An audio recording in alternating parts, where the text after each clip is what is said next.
Yeah, okay, sige lang sir. Okay. Good afternoon. Okay, Jolly TV in ano naman yan? Sukat guys. Actual to guys. Actual. Okay. Bali ito na yung pinasuyo ni Sir Giovanni. Okay. Ayan, unbox natin sir. Ayan.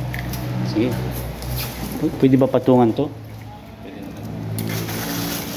Okay, papatong ni Sir. Ayan, nakisuyo na ako. Okay. Ayan siya. Okay. Amoy ano pa? Amoy China pa guys. Ayan guys, mas maganda pala itong na-upgrade namin ni Sir Giovanni. Ayan na siya. Oh. Mas maganda dun sa, mas maangas sa Lasal, di ba sir? Ayan, ito yung ano niya. Alam ko ano to. Siguro size 8 na siguro to yung speaker. Ano ba nakalagay dyan sir? Ayan din kagandahan niya guys. Ayan, may ano siya. Woofer out. Ayan, ito nito.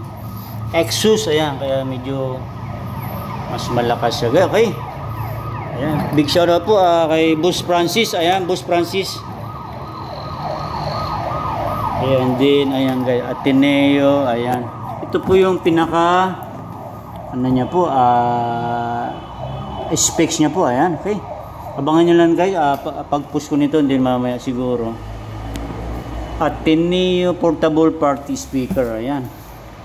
Juson pa rin guys. 1.8 watts PMPO. Kaya palagay ko mas gaganda ng boses ni Sir Giovanni ngayon. Okay then. Ayan. Shoutout ka muna sir. Ayan. Shoutout po. Ayan. Medyo ano yan. With ano na to. Okay. Ayan guys, ang problema tinanggal pa ata ni boss yung ano, battery. Dali, naka ano ba siya? Hindi, wala, baka hindi pa naka-charge. Ito yung mga ano niya guys manual niya, okay? Actual to guys, actual vlog ko kay Sir Giovanni sa office niya, okay? Ito, may outlet ba dyan sir? Okay sir, bahala ka dyan sir. Para, okay, unbox lang to guys okay? Ayan, gusto magpasuyo, Ateneo, okay? Ano lang to, nasa ano lang guys, price niya is SRP niya 7,952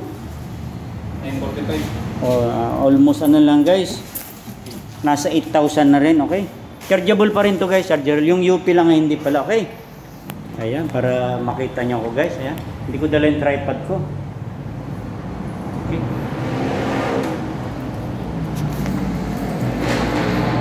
Hanggang dito na lang guys. Thank you so much for watching Jolly TV. Okay. God bless po.